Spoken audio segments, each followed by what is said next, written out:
Dieu, viens à mon aide. Seigneur, à notre secours. Gloire au Père et au Fils et au Saint-Esprit, au Dieu qui était et qui vient, pour les siècles des siècles. Amen. L'ange du Seigneur apporta l'annonce à Marie. Et elle conçut du Saint-Esprit. Voici la servante du Seigneur. Qu'il me soit fait selon votre parole. Et le Verbe s'est fait chair. Et il a habité parmi nous. Priez pour nous, Sainte Mère de Dieu, afin que nous soyons rendus dignes des promesses du Christ. Daigne, Seigneur, répandre ta grâce dans nos âmes, afin qu'ayant connu par le message de l'ange l'incarnation du Christ, ton Fils, nous arrivions par sa passion et par sa croix à la gloire de sa résurrection. Par le Christ notre Seigneur. Amen.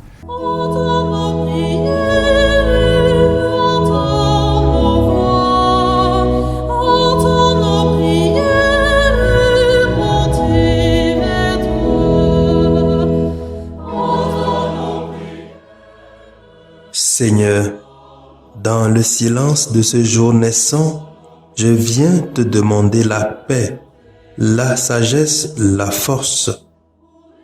Je veux regarder aujourd'hui le monde avec des yeux tout remplis d'amour, être patient, compréhensif, doux et sage, voir au-delà des apparences tes enfants, comme tu les vois toi-même, et ainsi ne voir que le bien en chacun. Ferme mes oreilles à toute calomnie. Garde ma langue de toute malveillance. Que seules les pensées qui bénissent demeurent en mon esprit. Que je sois si bienveillant et si joyeux que tous ceux qui m'approchent sentent ta présence. Revêts-moi de ta beauté, Seigneur, pour qu'au long de ce jour, je te révèle. Amen.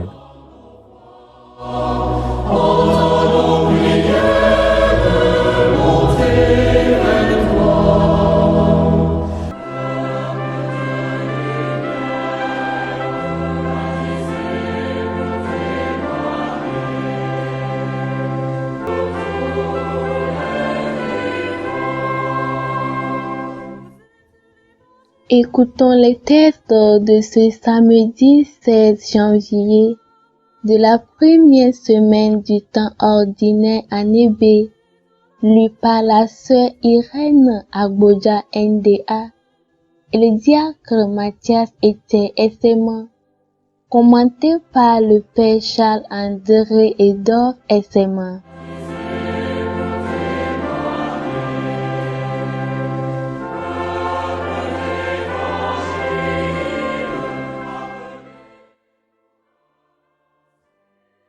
Lecture de la lettre aux Hébreux, chapitre 4, versets 12 à 16. Frères, elle est vivante, la parole de Dieu, énergique et plus coupable qu'une épée à deux tranchants. Elle va jusqu'au point de partage de l'âme et de l'esprit, des jointures et des moelles. Elle juge des intentions et des pensées du cœur. Pas une créature n'échappe à ses yeux, tout est nu devant elle, soumis à son regard. Nous aurons à lui rendre des comptes. En Jésus, le Fils de Dieu, nous avons le grand prêtre par excellence, celui qui a traversé les cieux. Tenons donc ferme l'affirmation de notre foi. En effet, nous n'avons pas un grand prêtre incapable de compatir à nos faiblesses, mais un grand prêtre éprouvé en toutes choses, à notre ressemblance, excepté le péché. Avançons-nous donc avec assurance vers le trône de la grâce pour obtenir miséricorde et recevoir en temps voulu la grâce de son secours. Parole du Seigneur, nous rendons grâce à Dieu.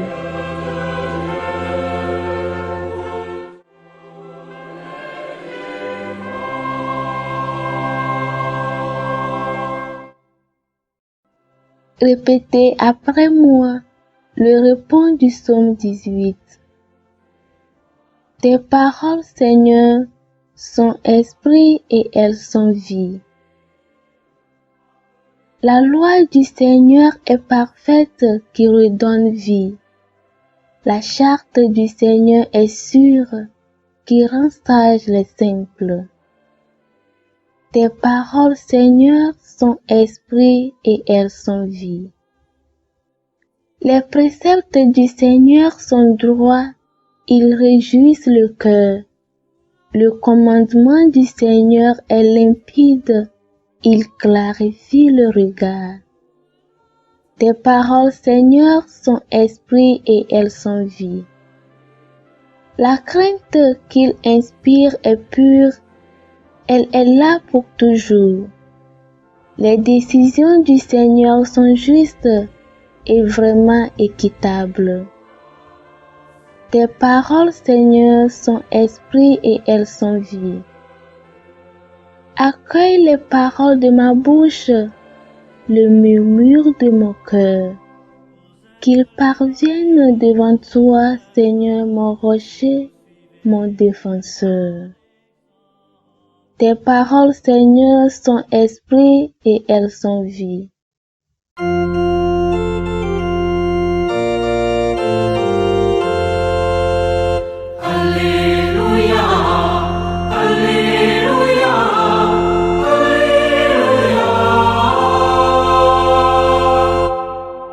Le Seigneur m'a envoyé porter la bonne nouvelle aux pauvres, annoncer aux captifs leur libération.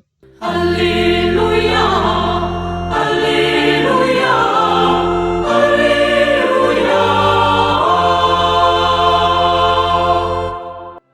Le Seigneur soit avec vous.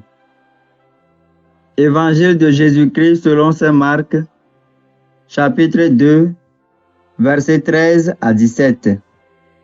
En ce temps-là, Jésus sortit de nouveau le long de la mer. Toute la foule venait à lui et il les enseignait. En passant, il aperçut Lévi, fils d'Alphée, assis au bureau des impôts. Il lui dit, « Suis-moi. » L'homme se leva et le suivit. Comme Jésus était à table dans la maison de Lévi, beaucoup de publicains, c'est-à-dire des collecteurs d'impôts, et beaucoup de pécheurs vinrent prendre place avec Jésus et ses disciples, car ils étaient nombreux à le suivre. Les scribes du groupe des pharisiens, voyant qu'il mangeait avec les pécheurs et les publicains, disaient à ses disciples, « Comment ? Il mange avec les publicains et les pécheurs. » Jésus, qui avait entendu, leur déclara, « Ce ne sont pas les gens bien portants qui ont besoin de médecins, mais les malades. Je ne suis pas venu appeler des justes, mais des pécheurs. » Acclamons la parole de Dieu.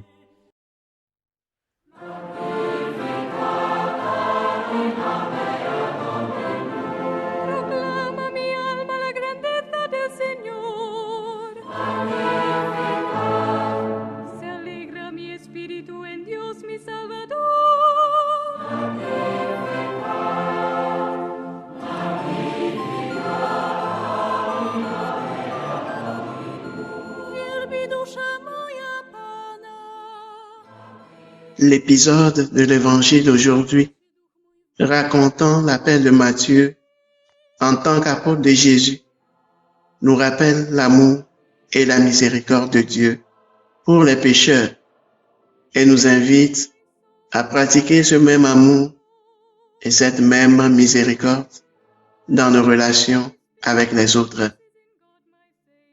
Jésus est allé au poste de percepteur pour inviter Matthieu à devenir son disciple.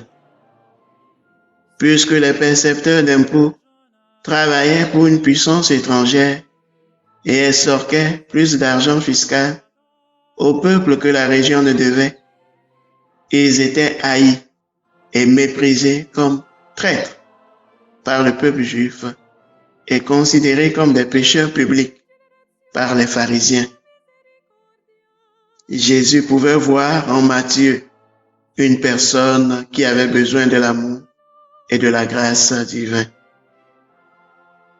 Alors que tout le monde détestait Matthieu, Jésus était prêt à lui offrir un amour, une miséricorde et un pardon immérité. Par conséquent, Matthieu a abandonné son travail lucratif, car pour Matthieu, l'appel du Christ à le suivre était une promesse de salut, de camaraderie, d'orientation et de protection. Il était tout à fait naturel pour Matthieu de célébrer sa nouvelle vocation en organisant un festin pour ses amis. Mais le dîner de Jésus avec des parias dans la maison d'un traître scandalisa les pharisiens pour qui la pureté rituelle et la communion à table étaient des pratiques religieuses importantes. Par conséquent, ils ont demandé aux disciples, « Pourquoi votre maître mange-t-il avec les collecteurs d'impôts et les pécheurs ?» En réponse à leurs questions, Jésus a souligné son ministère de guérisseur. Ceux qui vont bien n'ont pas besoin d'un médecin. Puis, dans le propre récit de Matthieu sur sa conversion, Jésus a défié les pharisiens, citant Osée. Allez et apprenez le sens des mots. Je désire la miséricorde, pas le sacrifice. Osée 6, verset 6. Finalement, Jésus a clarifié sa position. Je ne suis pas venu appeler les justes, mais les pécheurs. Que pouvons-nous retenir? Jésus nous appelle, vous et moi, dans un but. Jésus nous a appelés par notre baptême, nous a pardonné nos péchés et nous a accueillis en tant que membres du royaume. En fait, il nous appelle chaque jour par la parole et par son Église à être ses disciples et à nous détourner de tout ce qui nous distrait et nous éloigne de Dieu. Tout comme Jésus l'a fait pour nous et pour Matthieu, nous devons tendre la main aux non-désirés et aux marginalisés de la société avec l'amour, la miséricorde et la compassion de Dieu. Pomny na miłosierdzie swoje.